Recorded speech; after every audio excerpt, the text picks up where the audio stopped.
This is Your Other Brothers Podcast.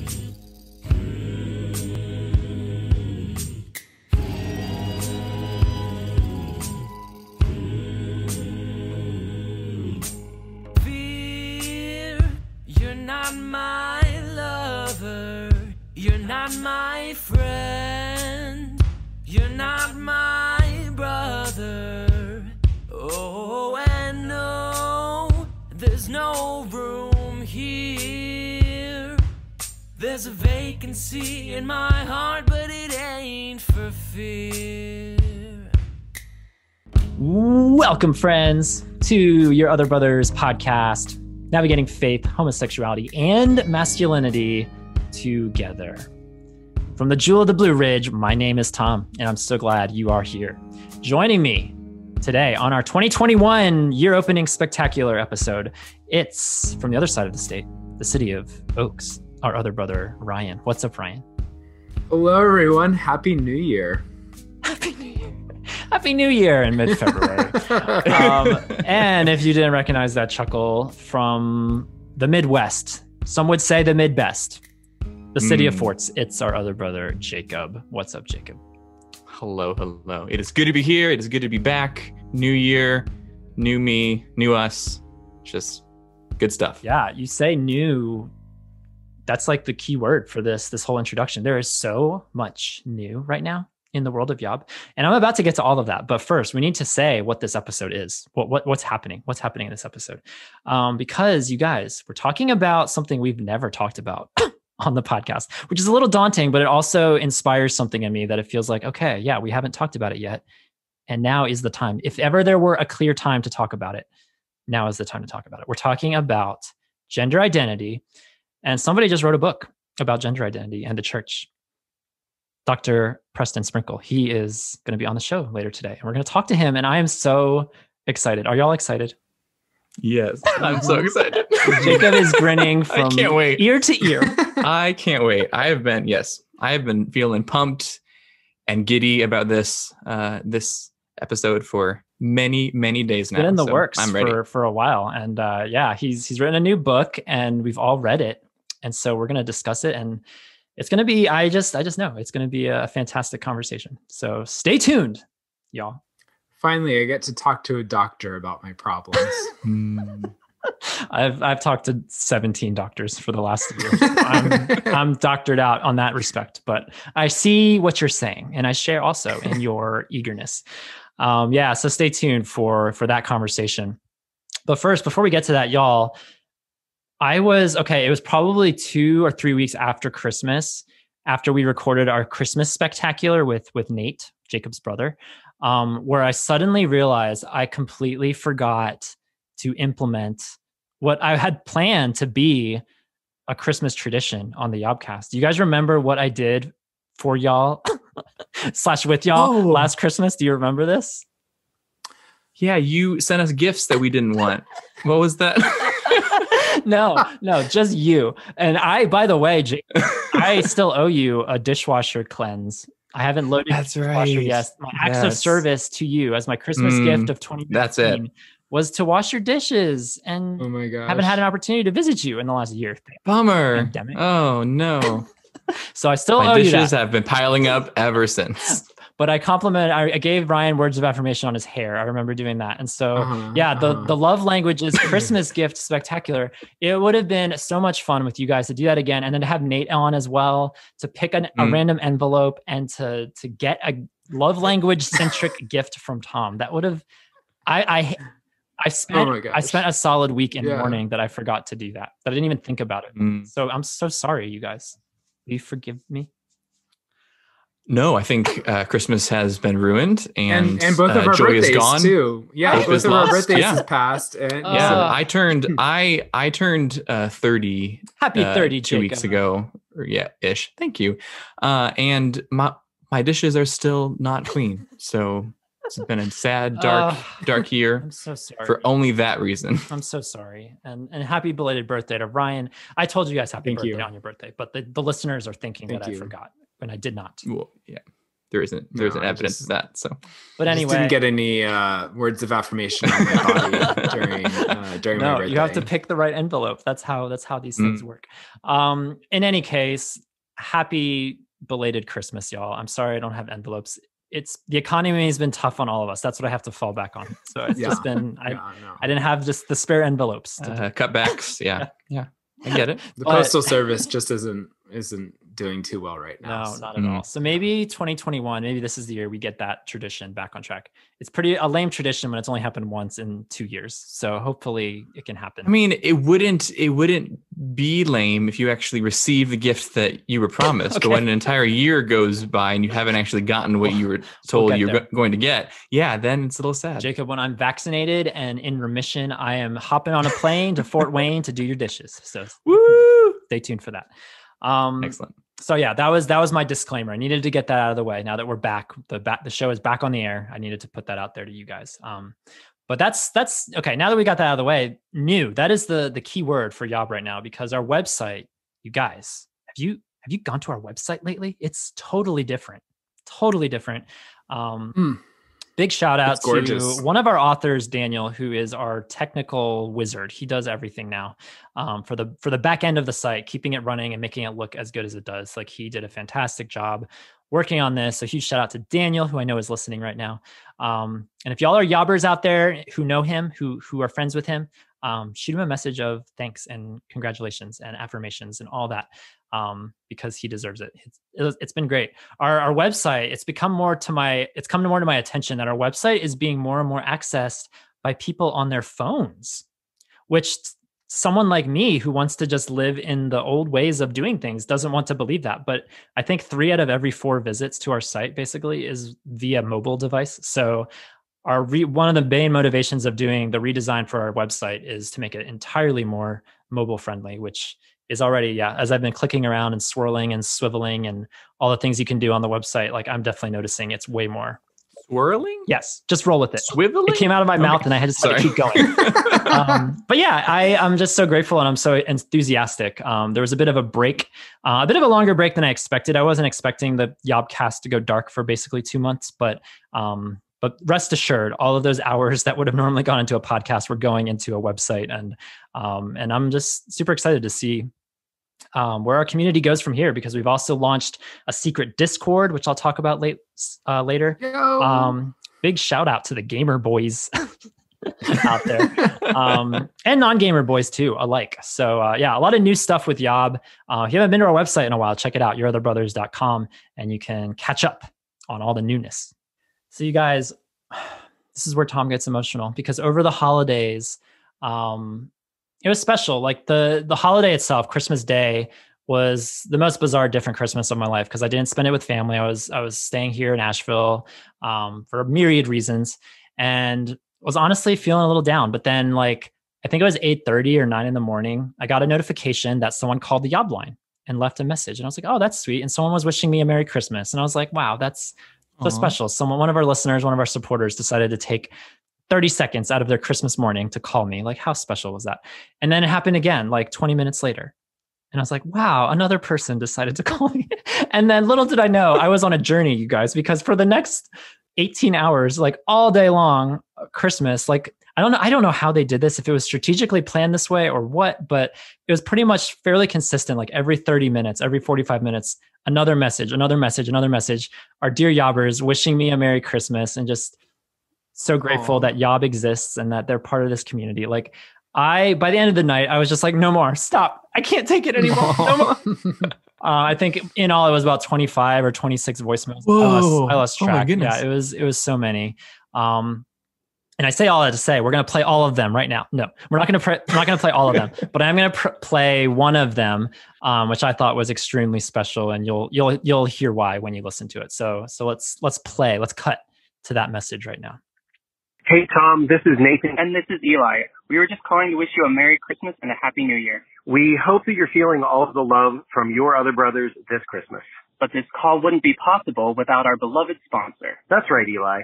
We'd like to thank Macaulay Culkin for sponsoring this call to the Yob line. Because of all people, he knows Home Alone for Christmas. Thanks so much, Macaulay. And thank you, Tom, for all that you do. Merry Christmas, Tom. So thank you guys for calling me. You have no idea how much I smile whenever people reference Yob stuff, like outside of our podcast or outside of our blog or whatever. Like I just get so tickled. Like the fact that Macaulay Culkin sponsored that voicemail, I am just beyond grinning ear to ear. So thank you guys for thinking of me, and thank you everyone else. I'm just so grateful. Thank you guys for taking the time out of your Christmas day to call me, and I'm so grateful for this community. So thanks for being a part of it.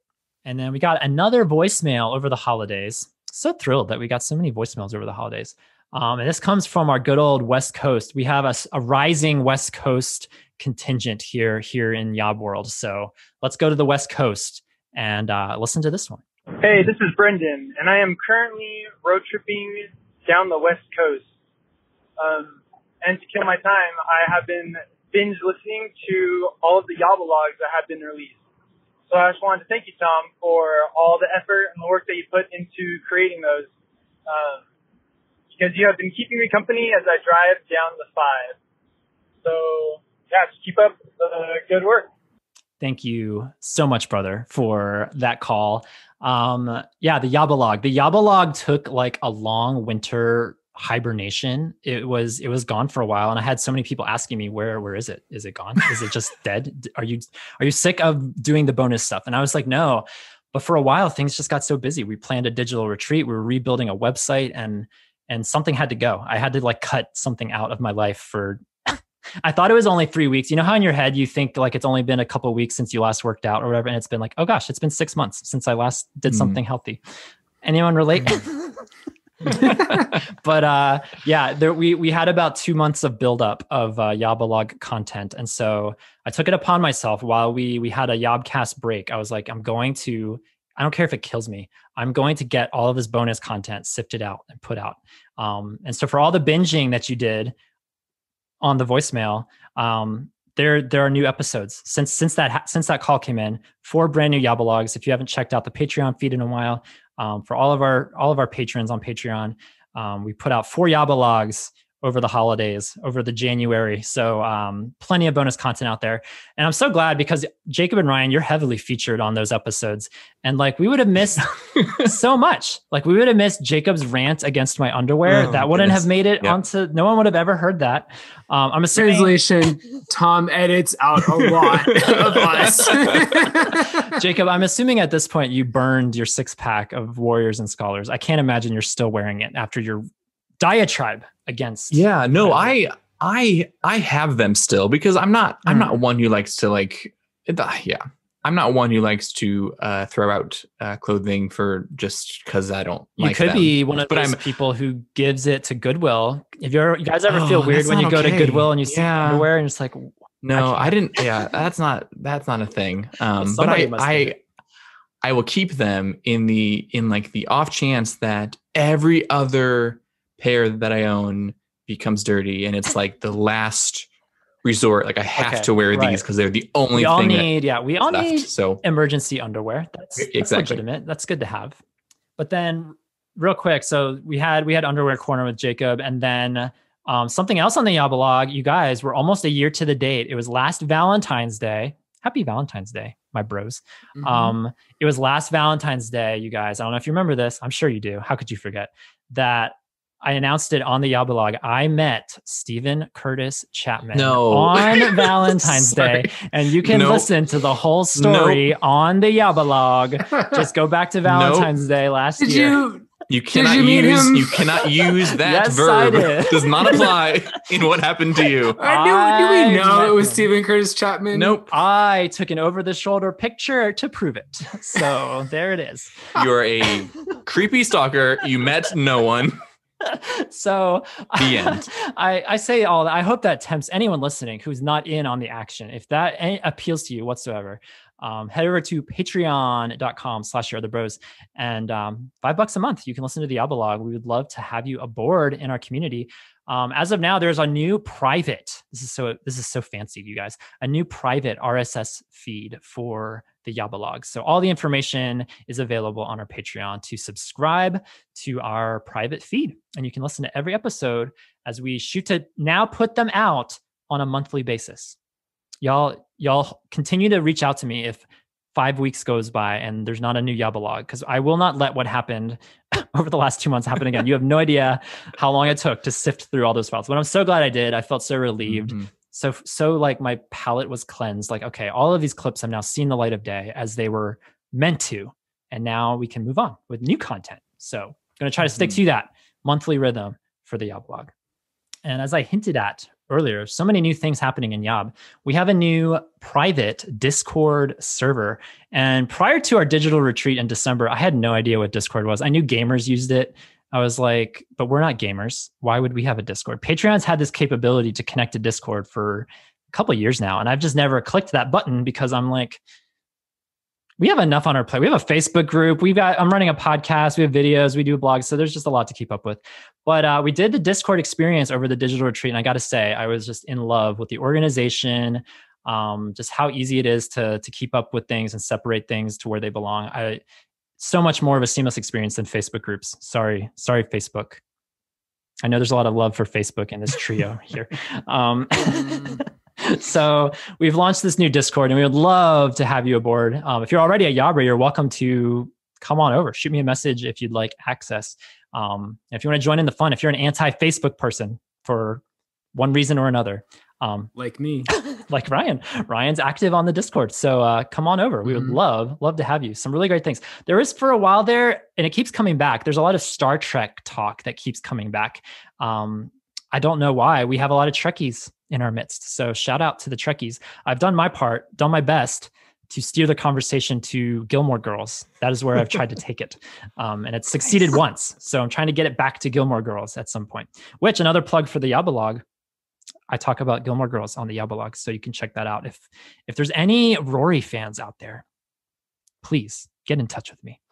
But the Discord is open and we're loving it so far. So we hit an amazing goal on Patreon, 200 patrons over the holidays. I think it was like Christmas Eve. It was either Christmas Eve or Christmas Eve. We hit 200 patrons. And for the last few months, I've been saying when we hit 200 patrons, we'll bring back the YOBcast. And basically what that means is every single week, usually on a Friday. I do my best to put these episodes out on Fridays. Sometimes, if y'all show me grace, sometimes it might be on a Saturday afternoon at 4:30. But the plan from here on out for the foreseeable future is to alternate back and forth for with these new episodes of the YOBcast and the YOBcast. And so if you're a long podcast person, this is the podcast for you. We usually talk for about an hour about some theme, some topic relating to faith, sexuality, masculinity.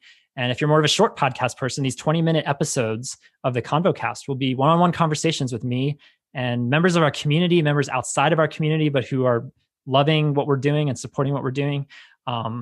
It's like an awesome opportunity to just have these conversations, which can be completely silly and casual the whole time, or we might get into some deep conversation for 20 minutes. But I'm excited to make the rounds because there's a lot of people that I've been wanting to talk to in a one-on-one format, and I'm excited to finally get to do that. So stay tuned next week when the YOBcast makes its, I guess, season premiere. Is that what the kids say? We're going to come back. Yep. We did this. It's really depressing to think that we did a run of YOBcasts a year ago. It's been a year since this happened, but here we go. We're doing it again. And the plan is to keep it in the rotation as a huge thank you to everyone who's supporting us. So thank you, Patreon, for all the support. Apple reviews, they're a thing. They exist and we love them. Thank you guys for rating our show on Apple Podcasts. We got a rating review, 5 stars over the holidays from XKid7. And I'm debating, I'm curious, X-Kid, like, is he a mutant? Is he an X-Man? Like, before you become an X-Man, are you an X-Kid, right? You have to be. Or was he like once a kid, but he prayed the kid away? Oh, and then 7, the number of perfection, God's holy number. Is that how that is? I don't know. There's a lot going on. I love that. Yeah. A lot of metaphor and imagery in this simple username. But XKid7 said, finally knowing I'm not alone. And he had this to say. After 7 months of discovering and catching up on all of the available podcasts, I can finally write my review. I'm forever grateful for this podcast, Yob and Tom. Before discovering Yob, I had never met any other Christian man who is SSA and pursues God's design for marriage. I felt so alone and frustrated, thinking I am some anomaly. But after I found Yob, I've heard countless stories and voices similar to my own. I have never been so encouraged that I'm not on this alien journey and that God does indeed have a plan for me and my story. This podcast is both fun, challenging, and inspiring. I absolutely love Tom's energy and hope to find a friend like him in my life. Tom, I think you're hilarious. The most impactful episode for me has been Attraction. A part in that episode was shared that is a similar thought I've had myself, but always been ashamed to voice out loud. Hearing someone else say it made me feel free from the shame and hopeful that I can be free from those thoughts as well. I look forward to all that Yob continues to push out still in 2017 as I catch up on blogs for more inspiration to grow in my own journey. Thank you, XKid7. That made me smile so much. I thought about editing out his comments toward me because I don't want to sound like this is like all about me, but I appreciated that affirmation. I was like, you know what? I'm going to say it and I'm going to accept it. Thank you for affirming my sense of humor, because Lord knows I am not affirmed by my sense of humor often. So I will take that. Tom, you need a microphone in front of you more often. I was here like, Tom, wow, you're so vulnerable and sad. And I was like, I attached to your sadness and I get what you're feeling. So when someone goes out of their way to say I have a good sense of humor or they think I'm hilarious, I'm going to take that to the bank. So thank you. I mean, I would also hope that like doing these episodes all of this time with me, that I would help affirm that too, because I basically laugh at like every other thing that you say. And so I would hope that would also, the chuckles are helpful. Positive for you. I enjoy the chuckling response. It's so affirming to say something and to have it audibly reciprocated. Because see, look, there it is. I know. Although part of me, the masochistic part of me craves the awkward silence too. And it's like, yeah, of course that wasn't funny. Why would they think that was funny? And then move on. That's a good 4. Yeah, got to balance it all out. But in all seriousness, thank you, XKid7, for taking the time to do that. We really appreciate it when y'all thank you. Rate and review our show. And by the way, moving forward, as of now, this might change later, but as of now, the YOBcast and the YOBcast will all be on the same feed, which we're calling the Your Other Brothers Podcast Network now that we have multiple productions. So when you leave an Apple podcast review, you can also review that, or you can reference that if you'd like, if you haven't rated it yet. I think if you've already rated it, you're done. You can't go back. You can't edit it again. But if you've yet to rate and review our show, you can now do it with both of our shows. You could talk about one and not the other, or you can talk about both. It's entirely up to you. But yeah, we're at least rolling with one feed for now. We might change that later, but we'll see. We'll look for the feedback when it comes in the next 18 months. No more changes for now. I can't take any more changes. We've done so much. We gotta keep some kind of consistency now for the next 6 months at least. And then you guys, this sponsor has been so eager to come aboard and throw their hat in the ring, because I'm so nervous. Don't be nervous. No, I was nervous too. When I looked at the landscape, I was like, who will step up to talk or to sponsor this conversation, which is a raw, gritty, hard, often confusing conversation. But because of our guest, Sprinkles is sponsoring this podcast. Sprinkles are so fun. You put them on cupcakes. You put them on regular cake. You can put them on donuts. What else can you put them on, you guys? Muffins? Cupcakes, donuts, ice cream. Ice cream. I knew I was forgetting something. Yeah. Ice cream. Yeah. Or frozen yogurt, if that's more your jam. Frozen yogurt. Yeah. Or just like normal yogurt. Or normal yogurt. Yeah, I've never done that, but you could. Awkward silence. There it is. But thank you, Sprinkles, for sprinkling your goodness on this episode and on this conversation. I'm excited for the next hour to come. Well, y'all, super excited for our next guest for taking the time to join us today. He is the president of the Center for Faith, Sexuality, and Gender. He's an international speaker, podcaster. He's written several books, including the one we're going to talk a lot about today, called Embodied: Transgender Identities, the Church, and what the Bible has to say. He's also the author of People to Be Loved: Why Homosexuality is Not Just an Issue. And he and his wife have 4 kids living in Boise, Idaho. We've never had a guest from Idaho. I don't know that we even have listeners from Idaho. I'm not sure. But Preston Sprinkle, thank you for joining us today. Thanks for having me on. I'm super honored to be here. Yeah, super excited to talk about your book. We've all read it. We're excited to dive into it. We've never talked about gender identity on the podcast. It's been referenced briefly by certain authors on our blog. So it's a very like open range, like wide open topic that we've hardly really explored here at Your Other Brothers. So I'm excited to just like we're all excited to pick your brain and kind of hear what went into the book and kind of dive a little deeper. And so just super excited to have you here. Cool. Yeah. Would love to hear your thoughts. I mean, you guys, it's, the intersection between sexuality and gender is an interesting one. I think sometimes they get conflated too quickly, and yet we can't completely separate them. So yeah, I'm really honored to be here and would love to hear your thoughts. So yeah. Real quick before we start though, because I love to make jokes, like my favorite memory of you, Preston, because you held an event in Fort Wayne, and that's where Jacob and I met you a couple years ago. I forget, what year was that, Jacob? Oh, Jacob, you were there too? 18. Jacob was there. Yeah, I think No. 2018. Yeah. Right. Yeah. Oh, 2018. sweet. You had Awesome. more hair That's great. then. Yeah. I did. Yeah. This wasn't quite this. You might not recognize it. Yeah.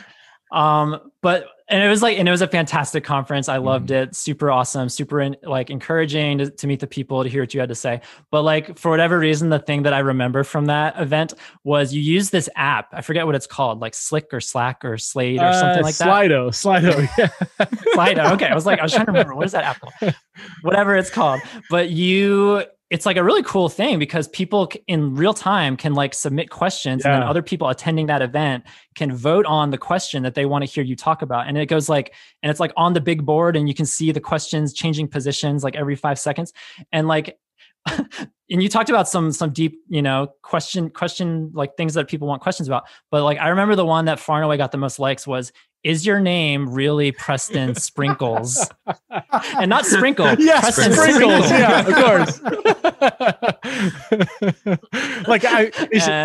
I'm one person. It should be in the singular, is what I wanted to say. Right. But yeah, right. I guess if you're talking about your family, you're the Sprinkles, right? Right. But if it's just exactly. you're a Sprinkle. Yeah. But that's the funny thing I remember. Whenever I think about you, I think about your name. I'm sure you hear things about your name all the time. I still get people that email me, dear Preston Sprinkles or Dr. Sprinkles or if my mom ever meets you. I'm not a donut shop, Like if my mom ever meets you, she's going to ask me for the next 10 years, how's your friend Preston Sprinkles? Of course. How is Preston Sprinkles doing? Does he have another book out? Yeah. Yeah. But yeah, I mentioned your book, People to Be Loved, because it's it's pretty revered in our community. Like, so many guys have love for that book. And we have it featured on our resources page on our website. Wow. Lots of guys have been blessed by that book, and it's made a difference in many guys' lives, certainly within our community, and I'm sure far beyond our community too. So our community I just wanted to voice that support and just say thank you for writing that book. It's helped a lot of people piece things together and feel like some of their story is seen by the church. So thank you for doing that. Well, yeah, I have to say that honestly means a lot, because while many straight people entering into this conversation do so without thinking about it, like I do so with a lot of reservation and trepidation, really. Like even with people who hold to a traditional sexuality, even that community can, or sometimes straight people thinking they can speak authoritatively to that community. Sometimes that doesn't go well either. So I don't take for granted just because we might share the same sexual ethic that it's just totally fine for straight Christians right. to say, here's what you need to do. Like, so even now looking back, I still get nervous whenever I think about what my contribution to the sexuality conversation. So yeah, that really does mean a lot that book has gone over well in your community. Yeah, for sure. So just to open the conversation, my question that I was going to ask you was, how did you, like, as briefly as you can, but feel free to share as much as you want, but it's like, how did you get into this whole world, this whole community? That's how I would have phrased the question. But here is what one of our yobbers, we call our supporters yobbers on Patreon. Here's how he worded it. I was going to read his question word for word, because we have so many well-worded people in our community. And I was like, this is so much better than the way I would have asked Preston this question. But his question, and feel free to correct it if it's incorrect or it needs modification.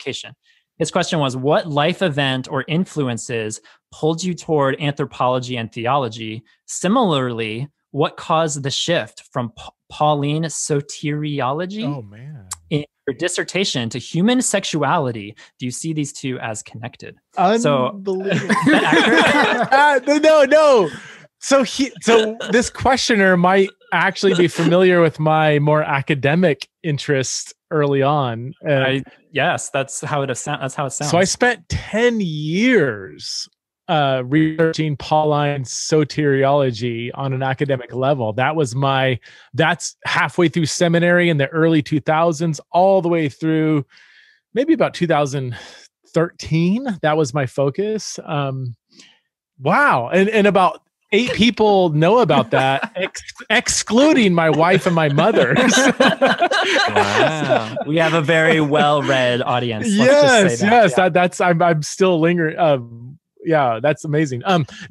No, there is no intrinsic connection between my former interest in Pauline soteriology and my current interest in anthropology and sexuality. I think there's some interesting overlap there, but no, it's not like one had led to the other. I would say I simply fell into the conversation about gender and sexuality with no kind of running start, if that makes sense. For me, it really was largely a pastoral concern that was ignited when I got to know several gay people, some Christian, some not, and all of them said the same thing. Like, I have experienced the church, and I've experienced a lot of unkindness. I've never met a Christian that was kind to me. Was something that I heard kind of consistently among gay people, both Christians and not non-Christian. And that just kind of threw me for a tailspin. I was like, man, that should not be, you know? And then that led me into a kind of a whole theological journey and everything that I wrote about in People to Be Loved. But, there's no intrinsic connection between my doctoral research and my current interest. I'm sure that same Yobber will write us an essay about the overlap that he sees, because I'm sure he already has an answer of the patterns and everything. But but that's cool. But that just shows like the power of story, of someone saying something to you and it happening over and over to the point that it then ruminated, and whether, you know, some Holy Spirit involvement prodding that forward, you know, to see what happened and the journey that would take you on. Like, that's super cool to see where it's taking you now, having written these different books and resources that are available for so many people. Yeah. I wish I had a better story. I wish I had a more. Oh, no worries. No lights from heaven or anything like that. No worries. Certainly the Holy Spirit. I mean, you mentioned, maybe the Holy Spirit pieced something together there that didn't foresee, you know. For sure. Well, I loved your book. We all read it. And so we're excited to talk about it. And I'm just really excited because, like, not that I don't necessarily consider myself a prideful person, but there are some things like that when we get to the conversation about sexuality and gender, I thought because I'm in this world that I kind of like knew, or I certainly know more than most people or most Christians. And through your work and through Bill Henson, we had him on the show a couple months ago, all the work that he does with Posture Shift, like, I have just been astounded by how much I don't know. And it's been humbling in the best way, kind of humbling in a mortifying way, but also humbling in a way that I'm really grateful for, especially in the realm of gender identity. Like, I know a thing or two more, at least more than one or two things more about sexuality than I do gender identity. So reading this book was helpful because I've learned a lot through Posture Shift, and I've learned a lot just from reading this book too. So I'm excited to dive into it with all of you guys. Yeah. Great. Yeah. Beyond that, even I've had several trans friends, you know, that I've been in dialogue with who have obviously a lived experience, and they've done more research than most people, but they've even commented, like, you know, as I've been wrestling with them on different issues of what about this, what about that, you know, they're like, I don't know, and they'll say, like, I don't know, like, you're the expert, like, let me know. I'm like, whoa. Like, what does that even mean? Like, no, I'm not, you know. But they said, like, just because I've experienced gender dysphoria doesn't mean I'm an expert on theological anthropology or Genesis 1 or, you know, all the various concepts that come up. So yeah, it's an interesting conversation. So yeah, we'd love to dive in with you. Yeah. Well, I want to start really right at the dedication, because you dedicate this book to Leslie, who I've connected with at Posture Shift multiple times. Cool. A fantastic human being. I mean, you reference them rather. This is actually that's a perfect segue. I knew I was going to do that. I knew it. It's fine. Talking about pronouns, I think that is like a simple, but also a not so simple place to start the conversation with pronouns, because you mentioned pronouns throughout the whole book, and I think that's where a lot of people get tripped up when we're like referencing people. You use the phrase pronoun hospitality in the book by calling people what they want to be called by, whether it's he, she, or them. And I'd love to hear just kind of your thoughts or your journey with that. Yeah. Because even like all day preparing for that, like I had this feeling like I'm going to slip up and I'm going to use the wrong pronoun and feeling shame for that. But also Leslie is so gracious. And like I've been in the room where that's happened with Bill, not to call Bill out or anything, but Bill, it's happened with Bill. And I'm sure it's happened with you too, where the wrong pronoun slips out and just having grace for the moment. But as an English major, like it kind of took me a while to get around. It's like, how can a singular person be plural? It doesn't make sense. But trying to figure out this language and this new language is, I'd love to dive into that with you. So yeah, Leslie identifies as non-binary, and Leslie is a sold-out, faithful believer in Jesus. And Leslie prefers the pronouns they, them. Actually, Leslie would say, "I don't prefer these pronouns; they are my pronouns." Even the term pronoun preference can be not the most helpful term. Yeah, gosh. I'll be the first one to admit that using these pronouns can be incredibly difficult grammatically, just psychologically. We're just it's been embedded into our very cognitive linguistic, experience to use he, him, she, her, they, them for, they, them is a plural pronoun. And so, I still mess up, even though I've spent a few years trying to make sure I refer to Leslie as they, them. And that's a whole nother story, why Leslie prefers they, them, that we can get into. But it's not easy. And Leslie would be the first one to say there's a huge, huge difference between somebody, kind of aggressively not using certain pronouns that people prefer that they would use versus somebody that's trying. And so I've spoken on stage with Leslie in the room, talking about Leslie's story and calling Leslie she, her. And afterwards, Leslie, would tell me, I had to leave the room because I was really triggered, but hey, great job, So, but Leslie knows that I'm trying, and I understand some of the complications. So I guess we can start there. I mean, the pronoun thing is complicated. There's good people on both sides. Some people say, no, if you use somebody's preferred pronouns that don't match their biological sex, then you're lying to them. You're feeding deceit. You're feeding delusion. You're not speaking truth, and on it goes. And honestly, some of those arguments look good on paper. I really mean that. I get the academic kind of arguments against using someone's pronouns, but also, I don't know, like language is, as I say in the book, shared social space. Language exists at the middle of a relationship. So you have two people, and I'm using hand signals here for those who are just listening to this, but like you have person A over here that has a certain worldview, and person B over here that has a different worldview. And language is in the middle of person A and person B. It's shared social space. So if person A demands that person B must have the same worldview in order for them to communicate, then is that realistic? Is that helpful? Like, that's just not reality. Like, we must meet people where they're at. And so pronouns have become that part of that shared social space. So yeah, I think, and I think we have biblical precedent for this, that, God came to us incarnationally. He met us where we were at. He didn't expect us to come to him. He came to us in our mess, in our brokenness, in our sin, and met us where we're at. And I think language can be part of that same journey. So yeah, I like the phrase pronoun hospitality.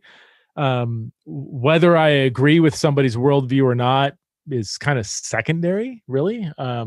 That can come later. We can have that discussion later. But if we want to engage in relationship with people, we need to meet them where they're at. And some people are super triggered by certain pronouns. They're turned off. They're extremely turned off if somebody refuses to use their pronouns. So if you want to have any kind of relationship with somebody who identifies as trans and prefers certain pronouns, or has certain pronouns, then I think we can meet them where they're at.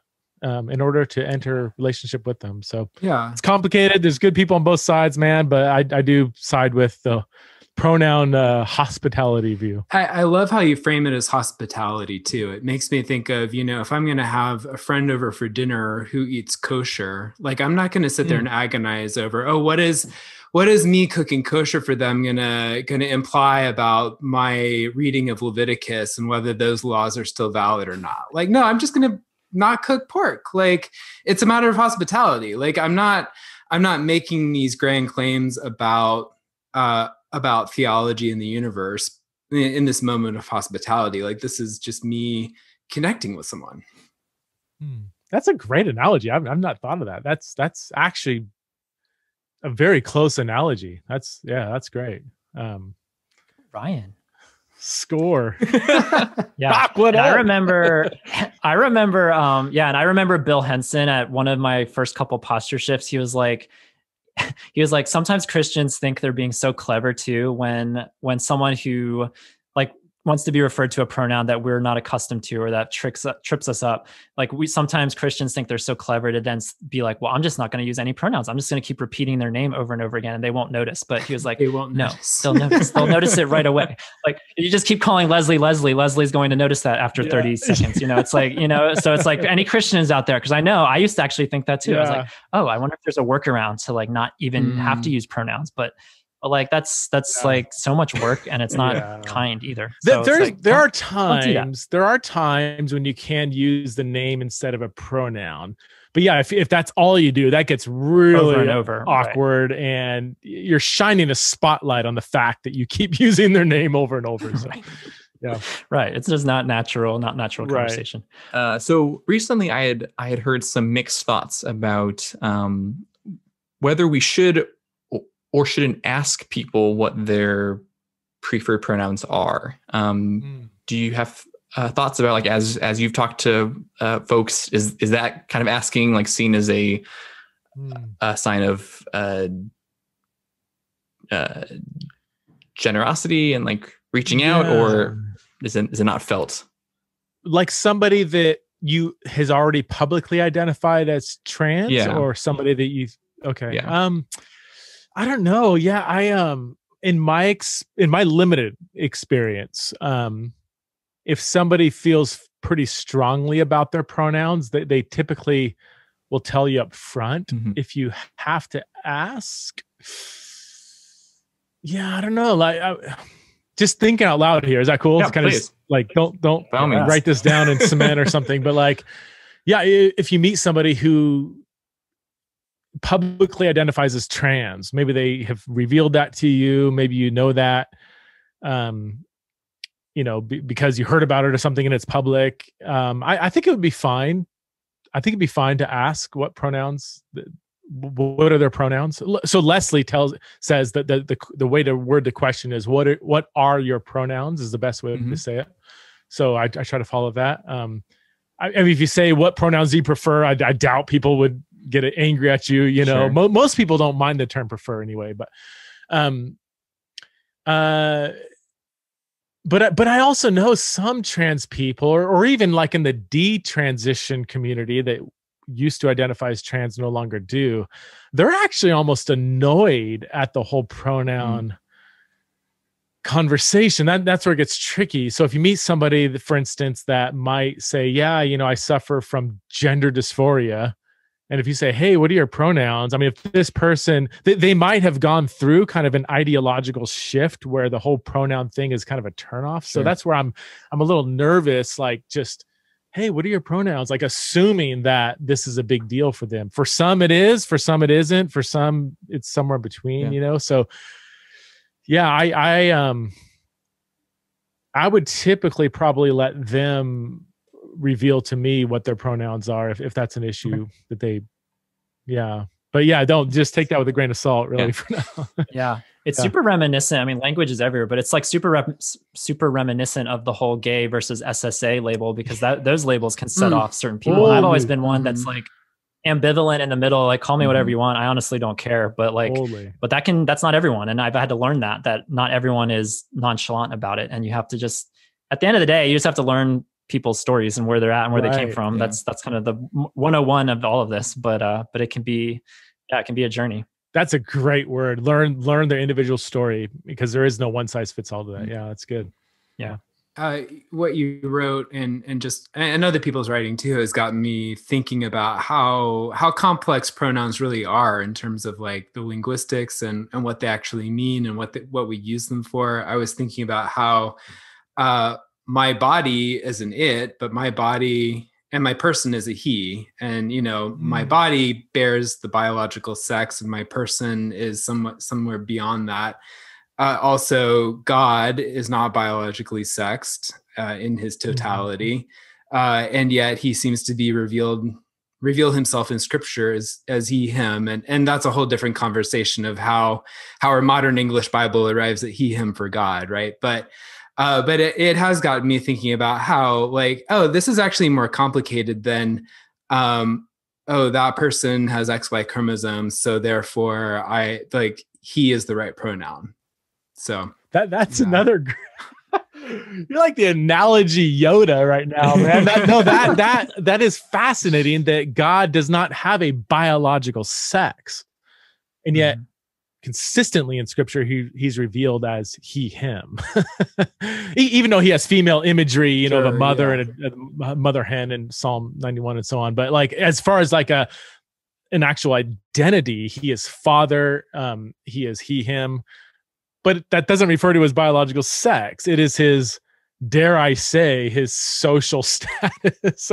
Maybe it's spiritual, social status, whatever, which is exactly what trans people are going to say. Like, okay, my pronouns have nothing to do with my biological sex. It has to do with my sort of social role, my social status, whatever. So then that's another. It's an inexact parallel, but it's a significant one as well. So no, that's good. It's good. That's what they pay me for. Analogy Yoda. That's what we call Ryan. That's it. Analogy Yoda. That's our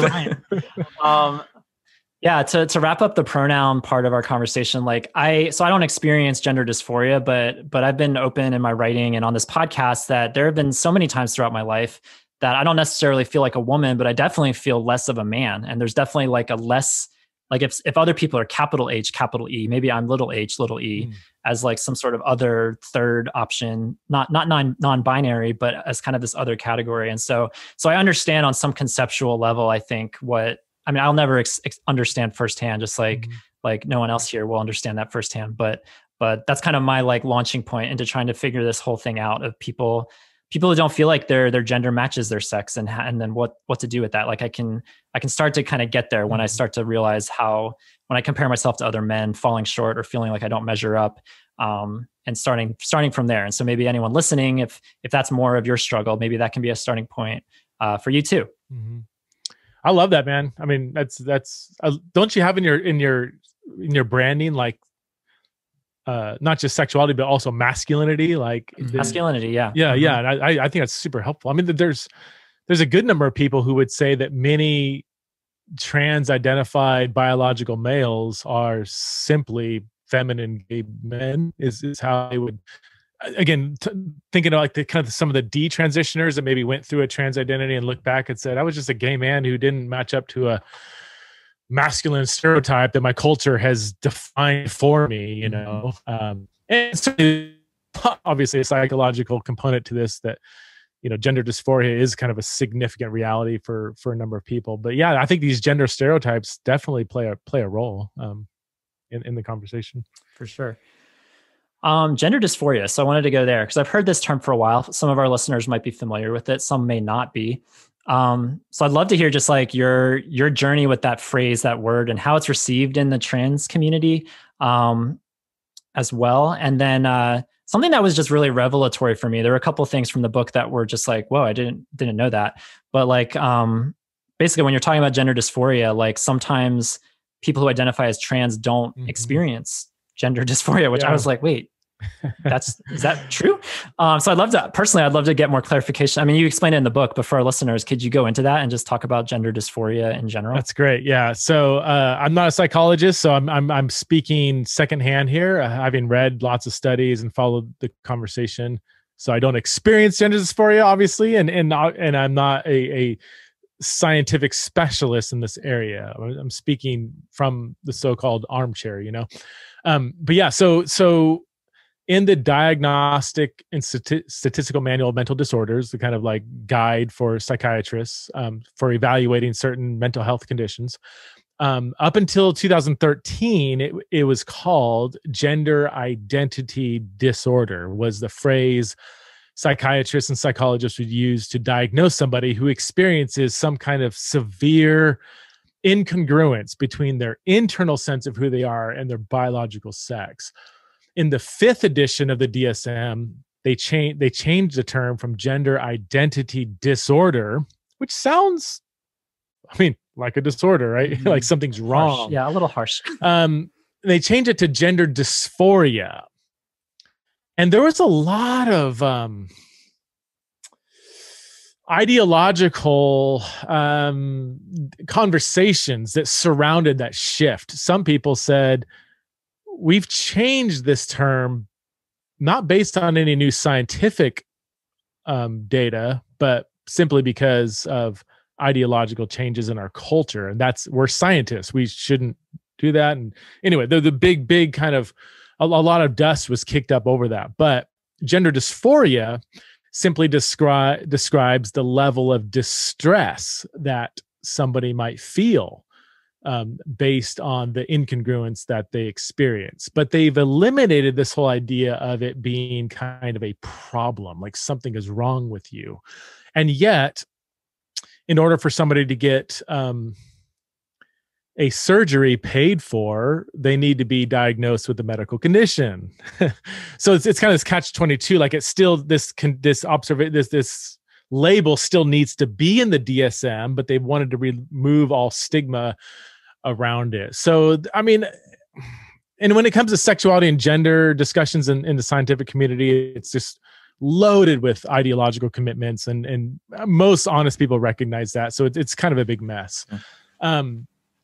But that I give all that as kind of background to the fact that today there is kind of a debate between a debate whether somebody needs to be diagnosed with gender dysphoria, as it's now called, in order to be truly trans. And you'll see that phrase kind of thrown around. Well, this person isn't really trans, or this child that used to have dysphoria and now doesn't. Now, they're not really, they weren't really trans. And so, the biggest debate would be between those who say, in order to be really trans, truly trans, you need to be diagnosed with gender dysphoria. Like go into a psychologist or psychiatrist, he evaluates you, he checks off the boxes and says, yes, you are actually trans. But then some people push back against that and say, why do I need some white, straight, cisgender doctor as my gatekeeper to tell me who I am? If you say you're trans, you're trans. So there's kind of this anti-medical establishment reaction against that says, no, if you self-ID as trans, if you self-identify as trans, then you're trans. What do you need to be trans? If you say you're trans, then you're trans. And yet, again, the people push back against that, saying, no, like, we don't need some 13-year-old trendy, this is their words, not mine, but like some 13-year-old trendy teenager who just wakes up and says they're trans when I've been suffering from this condition my whole life. And that's why I decided to transition. So yeah, it's a huge, messy conversation, very volatile. Yeah. But yeah, so you can divide the community, not community, you can divide the kind of viewpoints between those who say, you must be diagnosed gender dysphoria to be trans, between those who, and those who say if you say you're trans, you're trans. So the takeaway point is not everybody who identifies as trans experiences gender dysphoria would be the takeaway. So if somebody says they're trans, don't just assume that they're deeply suffering from gender dysphoria. Many are, but some aren't. So yeah. So that actually leads into something that I didn't actually know that I learned from the book, is that some of the most like intense and severe symptoms of gender dysphoria are like incredibly painful, and like you use such powerful language to like talk about how that feels to people. And so I guess like something that I was wondering is that if in your interactions with those folks, have what are the means in that are out there that actually help to alleviate some of that intense suffering? Yeah. Just to reiterate, I mean, so gender dysphoria does exist on a spectrum. For some, it's mild. For some, it's moderate. For some, it's pretty really severe. And for the severe cases, man, it's a traumatic experience to simply walk outside your front door, to be in society that is extremely gendered and extremely stereotyped, and to exist in that social environment is incredibly difficult, to understand that, I just simply asked several people that I know that experienced dysphoria to say, hey, describe to me, what is this like? If you're trying to explain to me what does this feel like? And that's where I got the descriptions in the book, was come straight from people that experienced this. And it should be heart-wrenching to sit down and listen to this and say, oh my gosh, I have no category for what you go through every second, every minute of the day. That's just, it should cultivate compassion and empathy. So as far as how do you alleviate, or is it possible to alleviate gender dysphoria? And if so, how do you do that? That's the debate. And there's various psychological approaches to that. I will say this, that there is a good deal of evidence that many people who experience gender dysphoria, and here all I'm doing is trying to like give a summary of my observations on the scientific studies done on people with gender dysphoria. In many cases, gender dysphoria is in some way connected to other mental health issues going on, other life experiences, past trauma, other mental health issues, OCD, ADHD, even autism has been shown to be linked to it on some level. And let me just give this major caveat, especially given my audience, like I am not therefore validating the other conversation about same-sex attraction being linked with all kinds of nurture and bad parenting and domineering mothers and absentee fathers. These are different discussions, okay? Just don't take one and map it on the other. With gender dysphoria, there does seem to be a good deal of potential nurture in the nature-nurture conversation that could be connected to the dysphoria. So, and some people, in fact, I talked to an atheist transsexual person the other day that said, she said 100%, like it's always linked. Okay. And this isn't a conservative Christian at all. She's like, no, it's a symptom, not a innate, part of somebody's being. It's always a symptom. And she speaks from experience. I'm not going to go that far, but I have seen, past many stories from psychologists talking about how they address people with gender dysphoria. And when they sort of did a lot of digging, they unearthed all kinds of things that this person has gone through. So I would say, and there's a whole school of thought that was formulated in part by Ken Zucker, the world-renowned leading expert on gender dysphoria, hands down. And before him, it was a female psychologist named Susan Bradley who would also validate this approach. And it's called the biopsychosocial approach. Not a very catchy term, but biopsychosocial. Rolls off the tongue. Yeah. and they have a lengthy article published 20, 30 years ago, peer-reviewed, multi-authored article that kind of lays out this approach. That just talks about, the first thing a responsible caretaker should do is explore the full gamut of life experiences, other mental health issues, like exhaust all the possibilities of what is leading to this dysphoria. And once those are addressed, if the dysphoria is still there, then maybe, physical transitioning should be an option. So let me just leave aside the ethical question of transitioning for a second and leave aside my Christian faith for a second. Like, just from a strictly psychological perspective, that approach makes a lot more sense to me. Yeah. Let's exhaust all of the psychosocial possibilities that could be feeding into this dysphoria, deal with past trauma if it's there, and so on. And if all of that has been exhausted, then maybe if the person can give an actual informed consent, explore transitioning. Now, some people would say transitioning is the only thing that fixes dysphoria. The studies simply don't show that. There's two major studies. One was done in 2011, a Swedish study. Another one was done in 2019, I believe. They were both very longitudinal in nature. Like, they examined a massive population base on the effectiveness in transitioning. And both of them showed that transitioning helps reduce dysphoria for some people, helps reduce mental health issues for some, but it doesn't for a lot of others. And it's not the kind of like obvious answer to addressing dysphoria.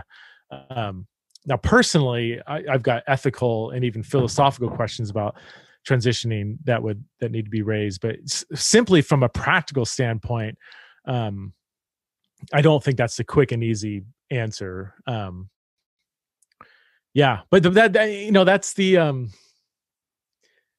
that's the toughest question, I think, is if we tell people, no, I don't think you should physically transition if you claim to, if you want to follow Jesus.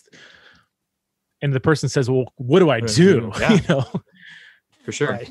Give you the answer then. If anything, the church needs to surround people with dysphoria with love and community and commitment and tears and prayers and rejoicing and open up your homes. And I'm not saying that's the fix all, but I mean, gosh, we absolutely need to walk alongside people with dysphoria if we dare to even speak into this issue.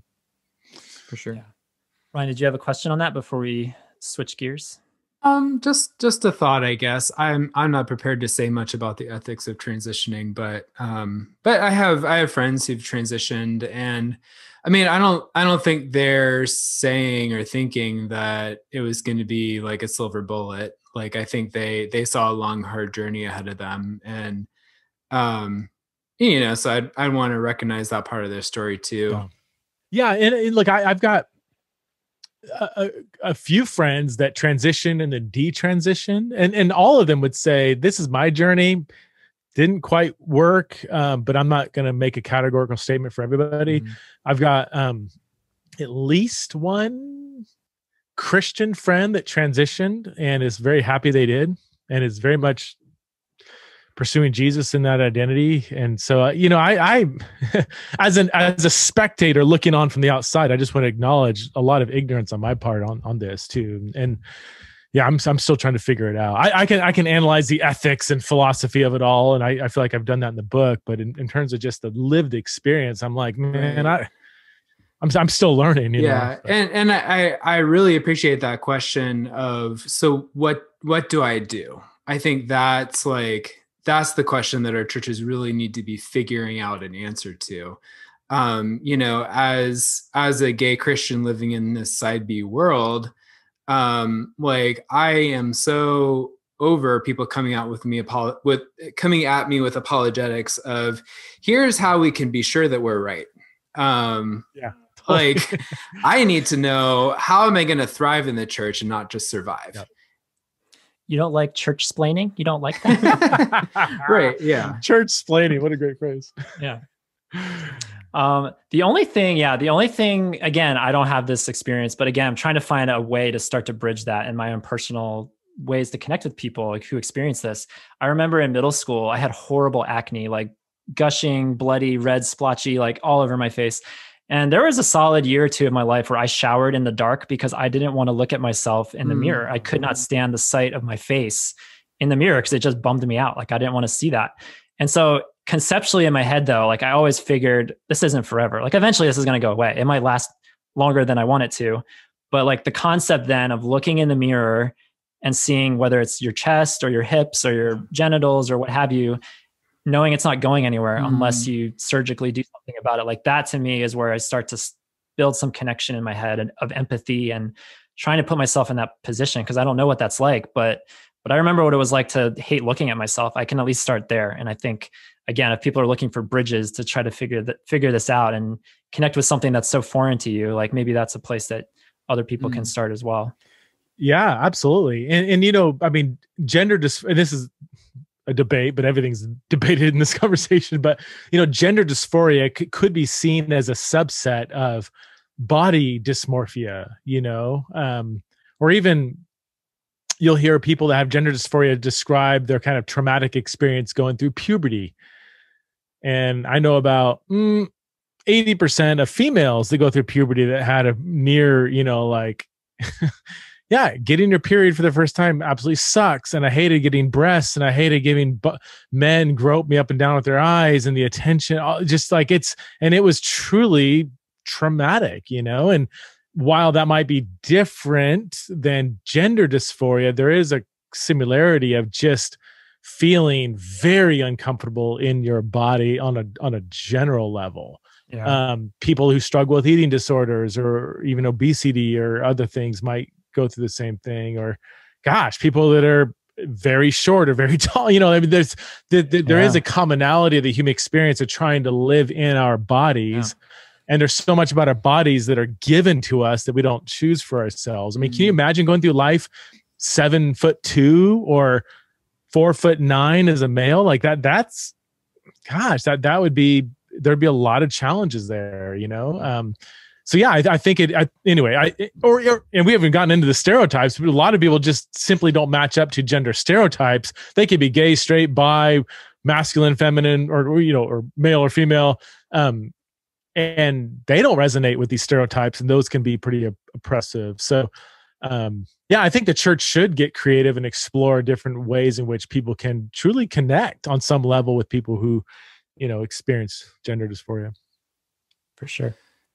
So we can talk about biblical masculinity and we talk about cultural masculinity, and gosh, how do we like decide what's biblical and what's just cultural? Do you have any thoughts on that, Preston? Well, my cynical answer would be read the Bible. Figure it out.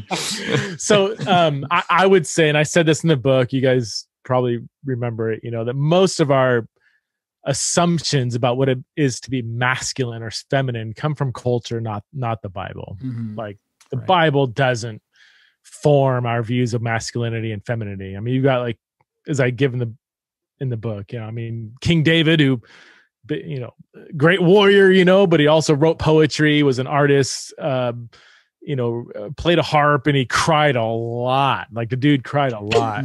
Jeremiah wept all over the place. Jesus cried. Like more men are crying in the Bible than women. And yet in our culture, that's very much a feminine stereotype. Jesus himself, I mean, a single man of marital age who cared for the poor and needy and the marginalized and people of low social status, those are all feminine traits. He fell short of the masculine expectations in both Judaism and the Greco-Roman culture. And so I think the Bible does push back explicitly against these culturally formed stereotypes of what it means to be a true man and a true woman. Now, I will say this, on a biological level, given the higher levels of testosterone in most in males, that does have just biological consequences or, byproduct. Like most males will naturally act in stereotypically masculine ways. Most females will act in stereotypically feminine ways, but those are generalities. There's always exceptions to the rule. And so, most women will be, quote unquote, more emotional than most men. And estrogen, especially, for 1 week of every month, when those levels are all out of whack, like that does have an effect. Like you're a science denier if you say, no, it has no effect on humanity or on the human person. But those are all on a general level. Like there's always exceptions to that general rule. Some men are way more emotional than some women, and that doesn't determine whether you're a man or not. The main point to make when it comes to quote unquote biblical masculinity and femininity is that these stereotypes, these generalities are rarely, if ever, mandated in the Bible. Men are never commanded to not cry. Men are never commanded to be more analytical and not emotional. Men are never commanded to, play sports and, eat raw meat or whatever. It's just, there's only a couple places in the Bible where there might be, and I talk about the might be in the book, certain commands given to men that aren't given to women, or vice versa. That men, you're supposed to do this, but women, you don't need to do this. There's only a couple different places in the Bible where there might be that case, but on the whole, men and women are equally commanded to be godly, to be Christ followers, to love their neighbor, love their enemy, be sober-minded, to teach their kids, to do all these things. And they're equally called to that. They're not commanded to be masculine or feminine. Yeah. When I look at the fruit of the Spirit, I think, Ryan, you might have brought this up on one of our podcasts. Like when you look at the fruit of the Spirit, like if you find a human being who embodies all of those, like why does that feel like a more feminine person? Yeah. Like, I don't know if that was you, Ryan, or someone else, but like, it's like, for me. Yeah. Well, no, that should be total masculinity too. It should be like, following God, loving people. But we could talk about that for a whole episode, I'm sure, masculinity and stereotypes. But real quick, before you go, like you give some voice to the topic of intersex people. And I feel like this is something I remember distinctly going to Posture Shift and being like, wait, what, how did I not know this is a thing, that these are people, and how it's more common than I would have ever thought, let alone even knowing that these people even exist. So could you talk about that? Because I'm sure there are plenty of people listening who are like intersex. What is that? I've never heard that before. So intersex is categorically different than transgender experiences. Intersex is the popular term given to what medical professionals call disorders of sexual development, or some people call them differences of sex development. So either way, it's DSD. Okay. There's about 16 to 20 different DSDs.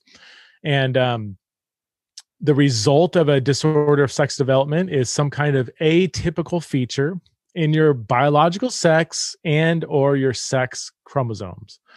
And here's the important thing to note is that in an overwhelming majority of cases, people who have some kind of intersex condition, they are still clearly either male or female in terms of their biological sex. So one of the most common intersex conditions affects almost 1 out of every 100 people. It's called late onset congenital adrenal hyperplasia, LOCAH. And very minor condition. Some of the results are in men, in 50% of men, I think it's 50% of men might experience a more thinning in the scalp. Okay. For 10% of women, they might have a slightly larger clitoris, if I want to get explicit here. And that's about it. And yet that accounts for about 88% of all intersex cases. In fact, some people estimate estimate that about 99% of people with an intersex condition are clearly male or female. Now, I don't love doing the percentage thing, because even if it was even like Jesus left the 99 to pursue the 100. So I hate, because when we start if we start saying something is really rare, then that could be interpreted as, oh, we don't need to care about it. And that's not what I'm saying at all. What I don't want people to, what I want to correct though, is that people think intersex means neither male nor female. And that's just categorically wrong. And a lot of intersex people are actually offended at that. There are some more rare cases of intersex, like androgen insensitivity syndrome or congenital adrenal hyperplasia, CAH, where there is a more significant blending of male female anatomy, or even the genes and so on, or the chromosomes. Sorry. So for instance, I have a friend, I talk about them in the book, and here's a case where they're not he or she, because they have XX and XY chromosomes. They have full male and full female anatomy. They very much look androgynous. Even their own identity, they're like male, female, it's a coin toss. I don't know, whatever.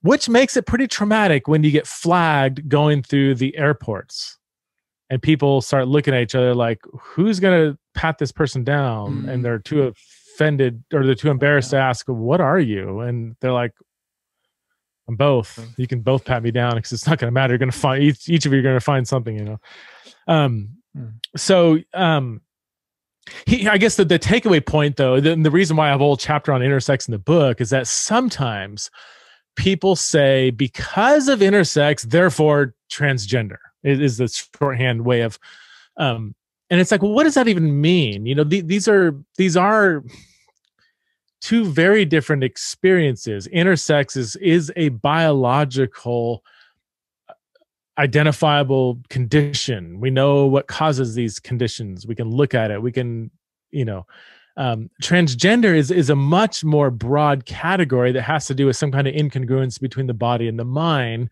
And there's a lot of philosophical, even scientific questions about what is going on in the mind there. So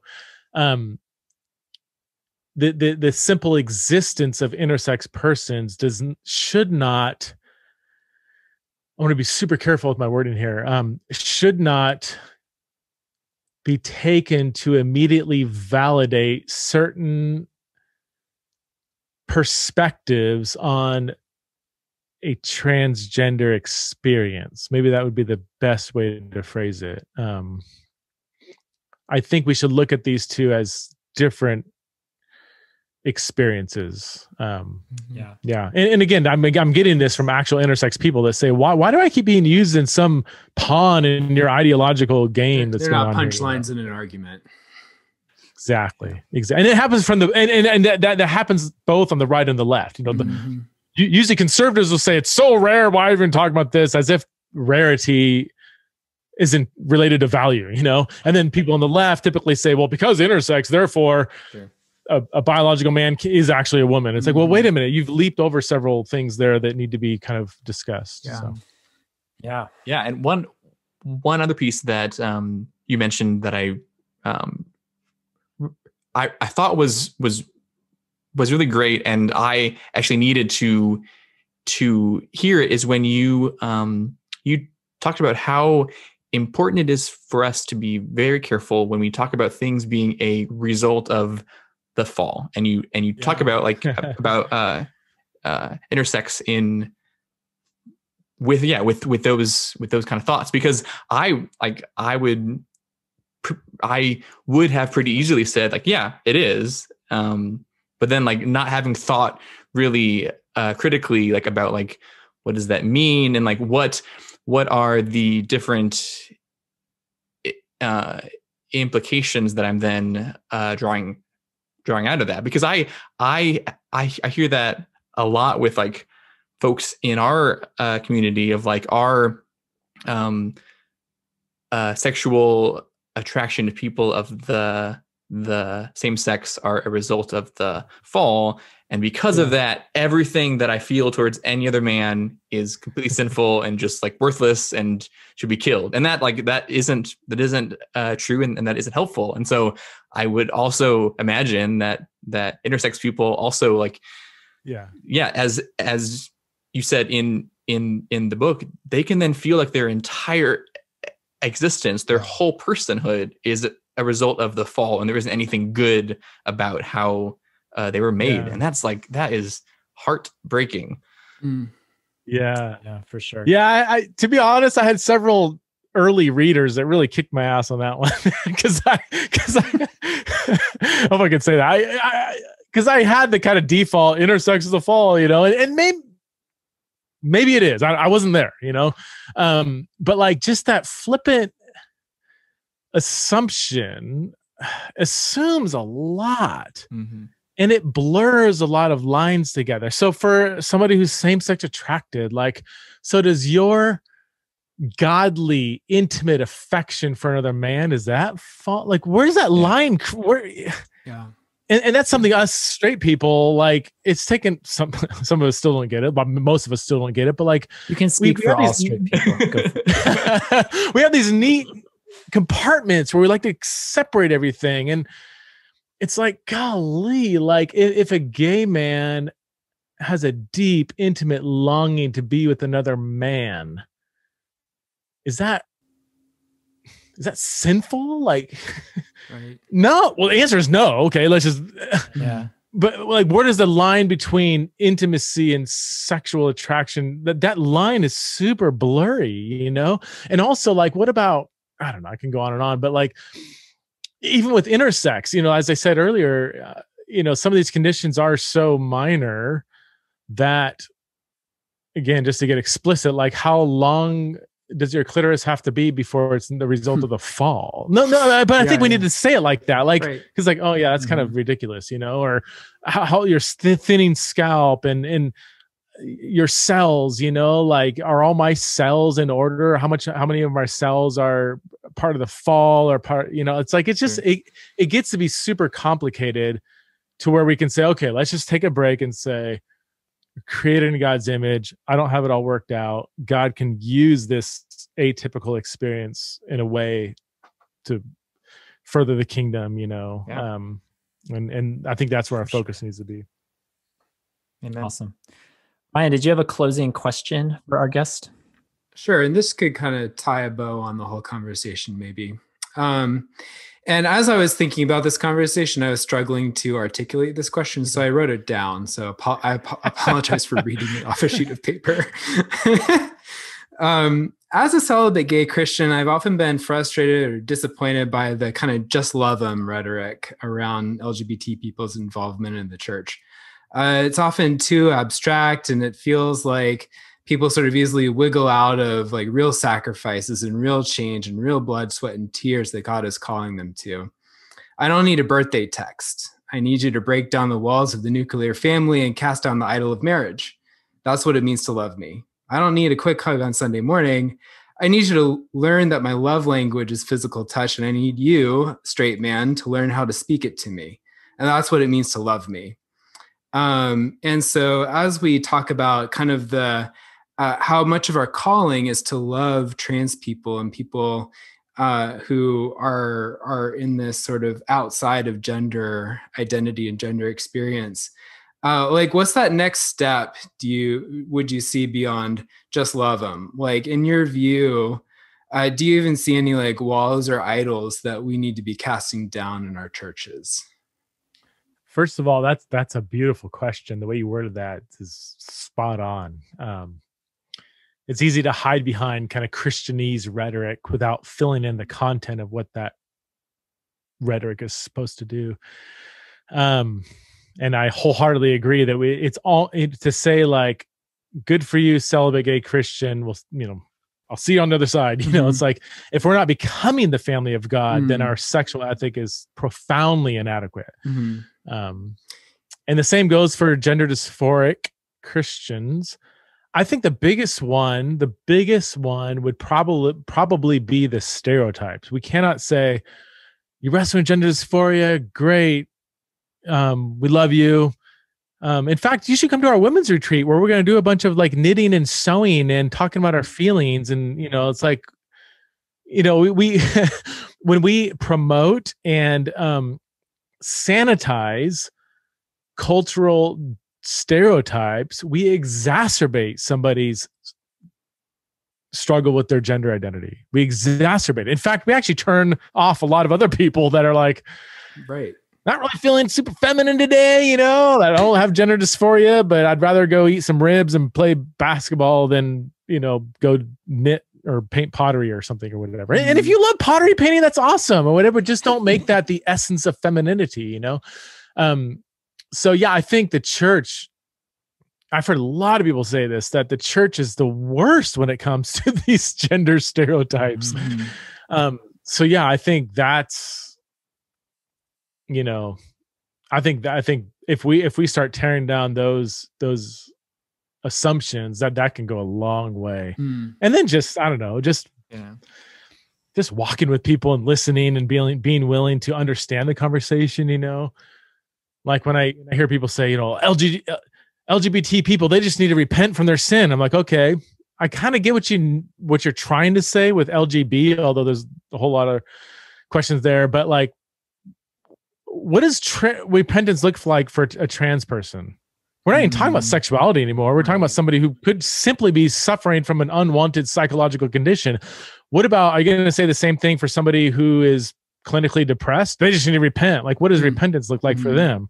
What, so just our sloppy rhetoric sometimes is so damaging, and I think some of that can be rectified just through some basic education and being willing to engage the conversation. So love that. Yeah. And that's why I'm just like, again, to tie it up, Preston, we really appreciate you for coming on, sharing your stories, what you've taken away on this journey, because I'm sure it's been quite the journey for you. And I'm hoping the church, I think it's human nature to just kind of want easy solutions and quick fixes to things. We don't want to go into the muck and the mire and learn people's stories and all the nuances and all the challenges and everything. But I'm grateful for all the new books that are out. And you have a new website. I was going to give you a quick plug for Christian Sexuality. Do you want to just like tell the people what that's about? Because I was scouring it the other day and I'm just like, gosh, why was this not around when I was a teenager or something? That could have been great for my youth group. That would have been helpful. But what do you have cooking up there? Yeah, Christian Sexuality is a whole I would say a discipleship movement me and some other people have started that helps youth leaders, parents, disciple Christian youth in a Christian vision for what it is to live out our sexuality in flourishing ways. Talks about things like porn, marriage, masturbation, singleness, abuse, LGBT stuff, VR sex. And we talk about everything. Like, what does it mean to be a young Christian, a Gen Z Christian in our sexualized age? How do we pursue Jesus in our sexuality? So yeah, Christian, I think it's Christian-sexuality.com, or if you just Google Christian sexuality, I'm sure it'll come up. We just have, it's a narrative-based video series that will help people disciple youth in Christian sexuality. It looks awesome. And you have clips on YouTube too, like Francis Chan's involved, Gregory Coles, who we're having on this show soon, he's involved. And so it's just like Jackie Hill Perry, like you got some incredible, it's like the Avengers of like Christians and sexuality. Like, I love it. What a roster. That's great. You got the right people. Oh, so that's really cool. Stoked with over 25 testimonies of people that are kind of woven throughout the curriculum. So that's awesome. Preston, thank you so much for coming on, spending this hour with us. You can find, what's your social media handles? What are all those? Yeah, good question. My Twitter is at Preston Sprinkle. I think Instagram is Preston.Sprinkle. Is there an @ on Instagram? I don't even know. Is it @ I think so. We'll have links. We'll put it so people can find Preston. Yeah. Remember, the most important thing to remember, it's one Preston Sprinkle. It's not multiple. Right. There you go. Just keep that in mind. You'll find people easier that way. Yeah. And you have an awesome podcast, Theology in the Raw. I love it. And you have a Patreon too. So if people want to support you on Patreon, they can check that out in the links as well. So thank you, Preston. It was, thank you great so having much. you. Thank you. Pleasure. Thanks for having me on. Of course. See you, Preston.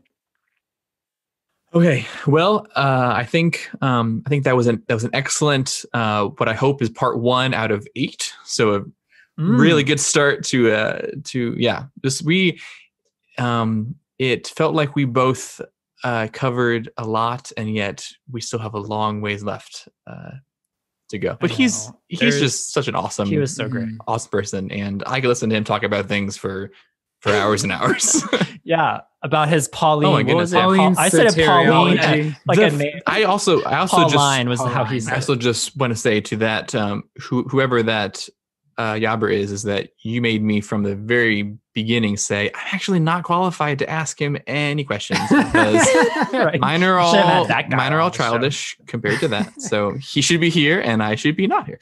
But no, it's he's such a thoughtful and wise, humble man, and you can hear the empathy and the grace when he talks, and that is such a gift to the church, especially when it comes to these incredibly heavy, dense topics.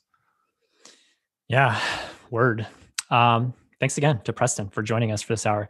We just got started on this conversation. I hope we have more podcasts like this, whether Preston's involved or not. Hopefully he'll be involved again. That'd be awesome. But gender identity, I know that's a thing that people experience, or people struggle with rather, in this community, their sense of gender, and struggling, whether you're like me and you struggle with like feeling like you're enough of a man, or full on gender dysphoria and all that entails. Like, it's been a long time coming to finally have a conversation like this. And we hope it was a starting point, by all means, not the finishing point. We hope to have more conversations like these moving forward. So if anything you heard today brought up a story or like elicited a new realization or something you've never heard before, like, would love to hear the conversation continue. You guys can go over to our brand new website. I don't know if you heard, but yourotherbrothers.com/podcast. Find the episode 73 post on gender identity. And tell us your thoughts. We'd love to hear what you have to say about this episode, about this conversation.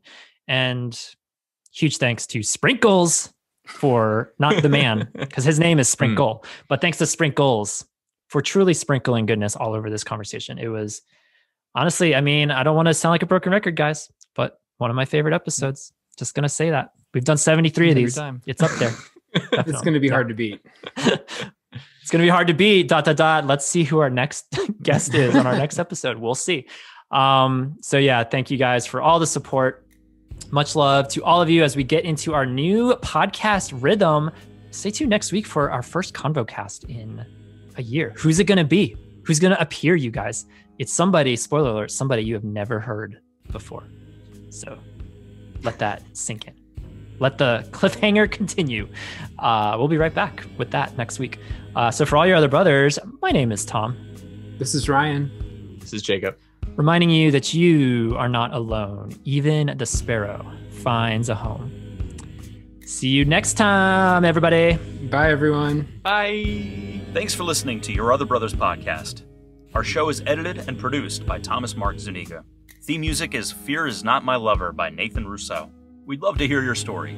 Comment on this or any of our episodes at yourotherbrothers.com/podcast, or share a story to play back on our show by calling us at 706-389-8009. You can also email us at podcast@yourotherbrothers.com, or write to us at Your Other Brothers, P.O. Box 843, Asheville, North Carolina 28802. If you enjoy our show, consider rating and reviewing us on Apple Podcasts. You can also follow us on Facebook, Twitter, and Instagram at Your Other Bros. Finally, if you'd like to further support our storytelling, community building efforts, consider becoming a Yobber. Yobbers pledge monthly on Patreon and receive perks like bonus podcast content, access to a secret Facebook group, regular group calls with fellow patrons and authors, and more. Visit patreon.com/yourotherbros for more information. Until we journey next time, we're glad you're with us.